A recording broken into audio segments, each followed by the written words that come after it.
I first moved into the little house on the outskirts of town, I was drawn to its simplicity. A single floor, 3 cozy bedrooms, sunlight streaming through every window. The realtor showed me the blueprint: kitchen, living room, hallway, and 3 doors leading off to the bedrooms. Everything seemed in order. But as I wandered through my new home, unpacking boxes and familiarizing myself with creaking floorboards and quiet corners, something caught my attention. At the end of the narrow hallway, there weren't 3 doors. There were 4. That extra door was unmarked, painted the same faded white as the others, but it stood out all the same. The air around it was different, somehow colder, as if the warmth of the house couldn't seep into that space. I placed my hand on its old brass knob and recoiled.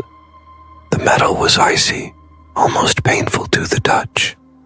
The blueprint didn't mention this 4th door, and I brushed it off as a quirk of old architecture. Maybe a closet, I told myself, or an old utility room.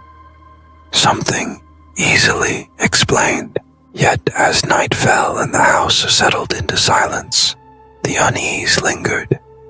It was the kind of feeling that sits just behind your ribs, a quiet knowledge that something isn't as it should be. I decided I'd open the door in the morning, in the safety of daylight, but curiosity never waits.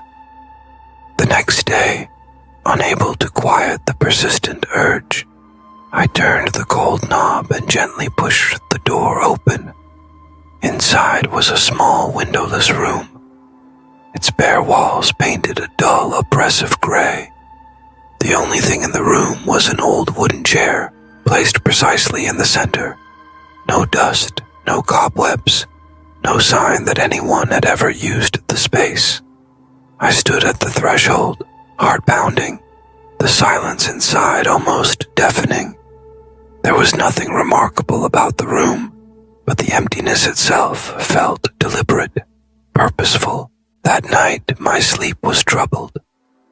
I dreamed of the room, except in the dream, I was already inside, sitting on the chair, watching myself through the open door. My own eyes stared back at me, wide and unblinking, as if I was waiting for something or someone to join me. I woke up drenched in sweat. The image burned into my mind like an afterimage from a bright light. As the days passed, the room became a fixation. Sometimes, as I walked down the hallway, I'd swear the door was slightly ajar, waiting. And then, something even stranger began to happen. The little room didn't always stay behind the 4th door. I'd pass through the kitchen and glimpse its gray walls and lonely chair reflected in the oven glass. I'd open the closet in my bedroom and for a moment, just a moment, see the bare chair instead of my hanging shirts. Convinced I was losing my mind, I set up my phone to record the hallway overnight, hoping to catch some rational explanation. But when I reviewed the footage, there was nothing. The camera showed 3 doors, not 4. The cold door was missing entirely, as if it had never existed. Yet each morning, it was there again, as solid and real as the walls around it. One afternoon, I stood in front of the door, heart hammering, and stepped inside. The air was thick, hard to breathe. I sat in the chair and closed my eyes, and time seemed to slip away. What felt like hours passed in the darkness, yet when I finally forced myself to stand and step out, barely 10 minutes had passed on the hall clock. The sensation left me drained, as if the room had siphoned off a piece of me with every visit. The room began to intrude on my life in other ways. I'd find myself thinking about it at work, unable to focus on anything else. Sometimes I'd dream of a version of myself trapped inside, pounding on the walls, calling out to be let out. Each time I woke, the sensation of cold lingered on my skin, Then, one evening, as the last orange light of sunset faded through the kitchen window, I noticed something taped to the wall inside the room. It hadn't been there before. Of that I was certain. I entered, feeling the now familiar chill, and peeled the photograph away from the peeling paint. It was a picture of a young boy, no more than 5 or 6, standing in front of a house that looked eerily like this one. The boy was smiling, holding a toy airplane. My breath caught in my throat. The boy in the photo was me, but that was impossible. I was adopted. There were no photos of me as a child, not until I was already living with my adoptive parents. I'd searched for them before, out of curiosity and longing, but there were none, certainly not like this. I turned the photo over, hoping for a clue, but the back was blank.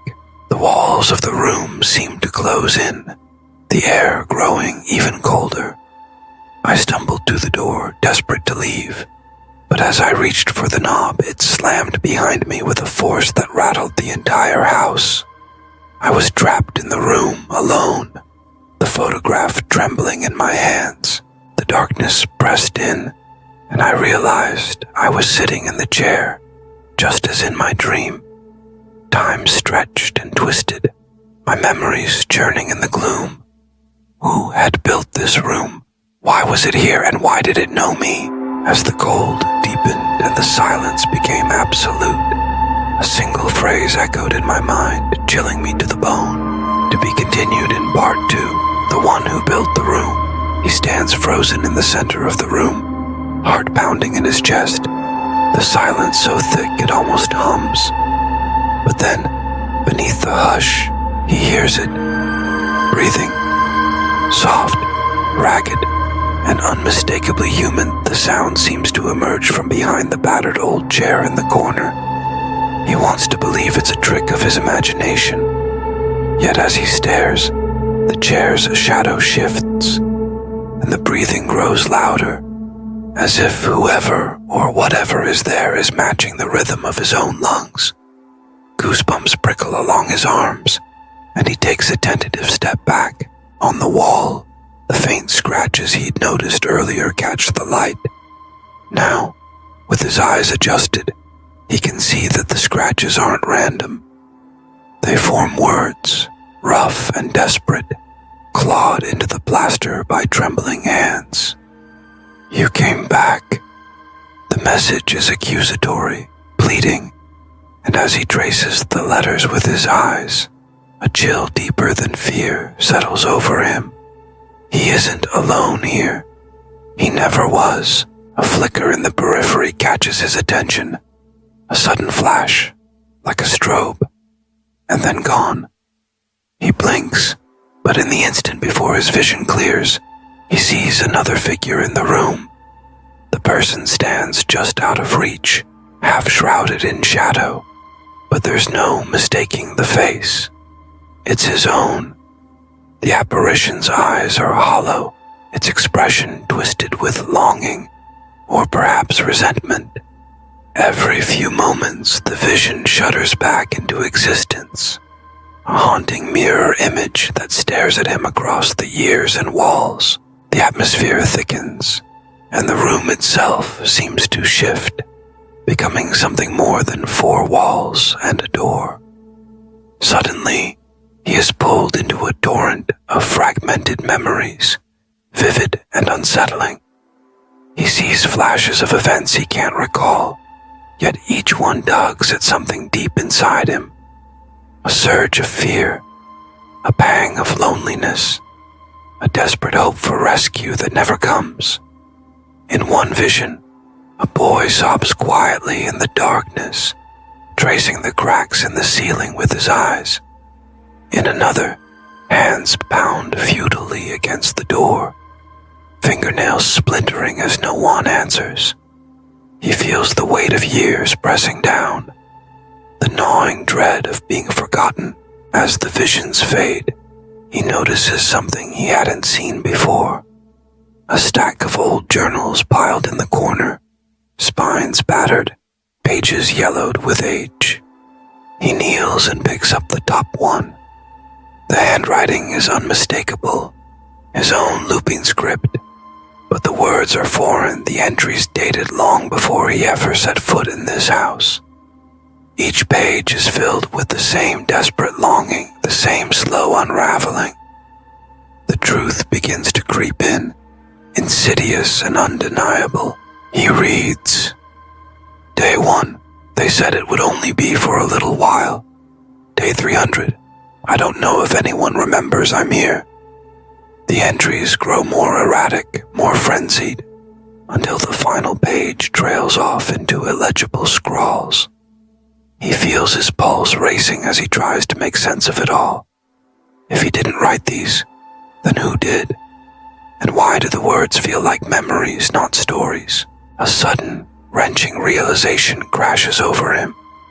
The details tumble into place in his mind, rearranging everything he thought he knew. He was never adopted. The story he'd been told, the family he had tried so hard to believe in, it was all a fragile construct, a shield against the truth. He was the twin who escaped, the one who ran from this place, leaving the other behind. The room was never a bedroom, never a sanctuary. It was a prison, built to keep his brother hidden from the world, locked away and forgotten as the years slipped by. Guilt surges in his chest, hot and suffocating. He remembers now how he'd found the key, how he'd run through the night, desperate for freedom. He'd never looked back, never dared to wonder what became of the brother he left behind. Decades have passed, but the house has not forgotten. And now, by opening the door, by stepping back into this haunted space, he has set something in motion. He has let his brother out, and in the process taken his place. The air in the room grows colder, the shadows deepening until they press in from all sides. He can feel the walls closing around him. The door that once led to escape now locked tight. The breathing behind the chair has stopped. He is alone, and yet he isn't. The boundary between past and present blurs, and he understands that the house has claimed him, just as it claimed his brother all those years ago. Time slips by, measured only by the slow, relentless drip of water from a cracked pipe in the ceiling. The journals lie scattered on the floor, open to pages filled with longing and regret. The scratches on the wall are joined by new ones, each letter etched with trembling hands, spelling out the same plea. Remember me. Elsewhere, the house stands silent, its secrets buried beneath layers of dust and denial. The world outside turns as always, oblivious to what has transpired within these walls. Days, weeks, perhaps even years pass, until, one afternoon, the front door creaks open once more. A new person steps inside, their footsteps echoing in the empty hallway. The air smells faintly of old wood and something unnameable, a weight of memory that clings to every surface. The realtor smiles, their voice bright and practiced, promising a fresh start to whoever will listen. It's a lovely 3-bedroom, they say, gesturing down the hall. Sunlight streams through the windows, painting the walls gold, but in the shadows, nothing has changed. As the visitor moves through the corridor, they pause. The hallway stretches further than it should. 3 doors stand open, revealing ordinary rooms, bedrooms, a study, a bathroom. But there is a 4th door at the end of the hall, painted the same color as the wall, almost invisible unless you know where to look. The visitor frowns, counting again, their brow furrowing in confusion. The house is patient.